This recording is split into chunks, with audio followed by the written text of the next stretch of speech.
Let's check in with our CBS partners across America right now. The jury has begun its deliberations in the Karen Reed murder trial. Reed is accused of hitting her boyfriend with the car and then leaving him to die in the snow.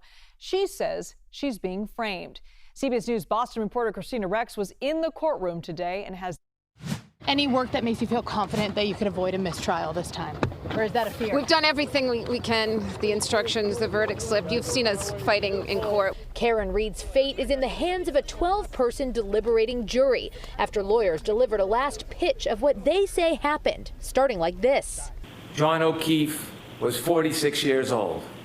He spent his life helping people. There was no collision. There was no collision. There was no collision.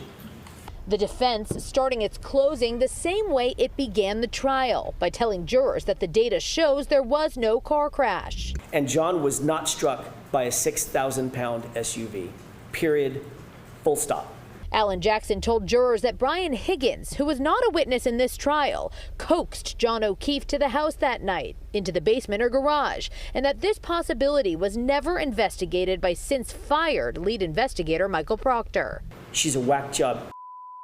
No. Zero chance she skates. She's. And up to this point, Michael Proctor had done zero investigation. Nothing. On the other hand, prosecutor Hank Brennan's closing focused on cell phone and car data that he says shows that John O'Keefe never moved off the front lawn, creating only one possibility. She was drunk. She hit him, and she left him to die. Brennan called the defense's theory a conspiracy and a distraction. Because every time they say something like that, you look the other way. Don't look at her. Look the other way. Who will the jury believe? Here were the final words they were left with. Let the community feel, through your verdict, that justice cannot be bent and that it will not be buried. Find Karen Reed not guilty, not guilty, not guilty. John O'Keefe was a person, and he was murdered by Karen Reed.